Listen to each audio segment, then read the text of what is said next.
Hi hello ನಮಸ್ತೆ. Welcome back Anusaviruchi and vlogs. ಎಲ್ಲರೂ ಚೆನ್ನಾಗಿದ್ದೀರಾ ಅಂತ ಭಾವಿಸ್ತಾ ನನ್ನ ಇವತ್ತಿನ ವಿಡಿಯೋನ ಶುರು ಮಾಡ್ತಾ ಇದ್ದೀನಿ. ನಾನಿವತ್ತು ಸಿಂಪಲ್ಲಾಗಿ ಬ್ರೆಡ್ ಪುಡಿಂಗನ್ನು ಮಾಡಿ ತೋರಿಸ್ತಾ ಇದ್ದೀನಿ. ಅನ್ನಂ ಪರಬ್ರಹ್ಮ ಸ್ವರೂಪಂ. ಬನ್ನಿ ಬ್ರೆಡ್ ಪುಡಿಂಗನ್ನು ಯಾವ ರೀತಿ ಮಾಡೋದು, ಏನೆಲ್ಲ ಇಂಗ್ರೀಡಿಯೆಂಟ್ನ ಯೂಸ್ ಮಾಡ್ತಾ ಇದ್ದೀನಿ, ಎಷ್ಟು ಕ್ವಿಕ್ಕಾಗಿ ಈ ರೆಸಿಪಿ ರೆಡಿ ಆಗುತ್ತೆ ಅಂತ ನೋಡೋಣ.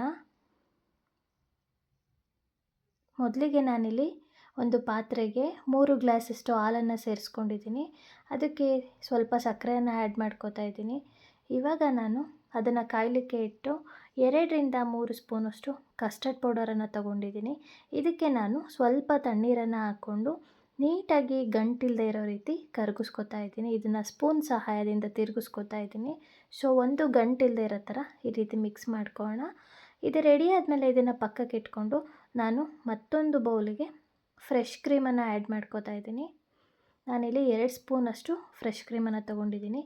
ಇವಾಗ ಇದಕ್ಕೆ ನಾನು ಒಂದು 2-3 ಡ್ರಾಪಷ್ಟು ವೆನಿಲಾ ಎಸೆನ್ಸನ್ನು ಹಾಕ್ತಾಯಿದ್ದೀನಿ. ಇದು ಫ್ಲೇವರ್ ತುಂಬಾ ಚೆನ್ನಾಗಿ ಕೊಡುತ್ತೆ ವೆನಿಲಾ ಎಸೆನ್ಸನ್ನು ಹಾಕೋದ್ರಿಂದ. ಇದನ್ನು ಚೆನ್ನಾಗಿ ಕೆನೆಯನ್ನು ಬೀಟ್ ಮಾಡಿಕೊಂಡು ನಾವು ಕಲಿಸ್ಕೊಳ್ಳೋಣ.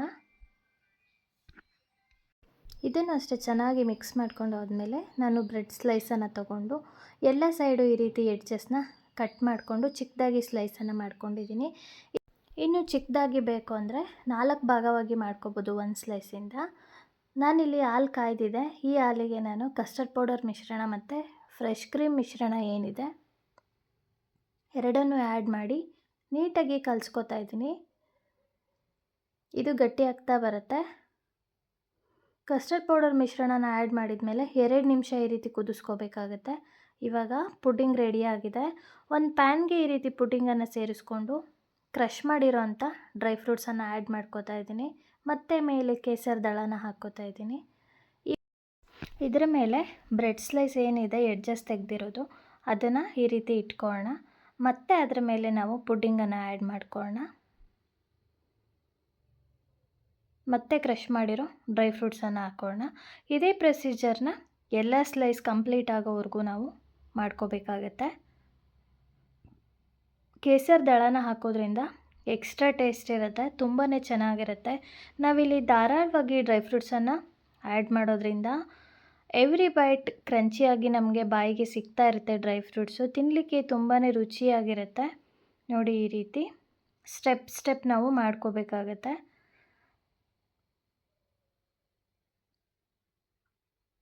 ಮತ್ತು ನಾನು 2 ಸ್ಲೈಸನ್ನು ಇಟ್ಟು ಮಿಕ್ಕಿರೋ ಅಂಥ ಪುಡ್ಡಿಂಗ್ ಏನಿದೆ ಅದನ್ನು ಆ್ಯಡ್ ಮಾಡ್ತಾಯಿದ್ದೀನಿ.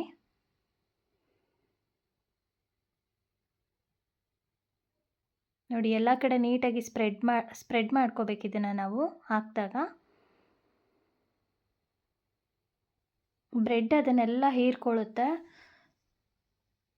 ಟೇಸ್ಟ್ ಅಂತೂ ತುಂಬಾ ಚೆನ್ನಾಗಿ ಬರುತ್ತೆ. ಈ ರೀತಿ ಸ್ಲೈಸನ್ನು ಇಟ್ಟು ಪುಡ್ಡಿಂಗ್ ಮಾಡ್ಕೊಳ್ಳೋದು ಬ್ಯಾಚುಲರ್ಸಿಗೆ ಹೇಳಿ ಮಾಡಿಸಿದ ರೆಸಿಪಿ ಅಂತಲೇ ಹೇಳ್ಬೋದು. ಏಕೆಂದರೆ ಹಸಿವಾದಾಗ ಅಡುಗೆ ಮಾಡಲಿಕ್ಕೆ ಇಂಟ್ರೆಸ್ಟ್ ಇಲ್ಲದಾಗ ಈ ರೀತಿ ಒಂದು ಹೆಲ್ತಿಯಾದ ಪುಡ್ಡಿಂಗನ್ನು ಮಾಡ್ಕೋಬೋದು.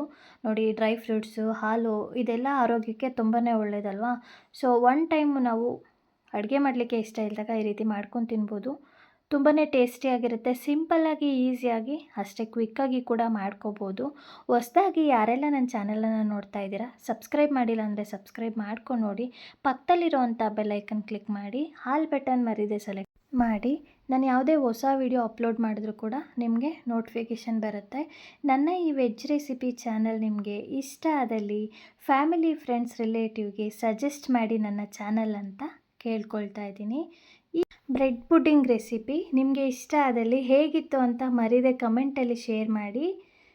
ಲೈಕ್ ಮಾಡೋದನ್ನು ಮರಿಬೇಡಿ. ಮತ್ತೊಂದು ಹೊಸ ರುಚಿಯೊಂದಿಗೆ ಮತ್ತೆ ಭೇಟಿಯಾಗೋಣ.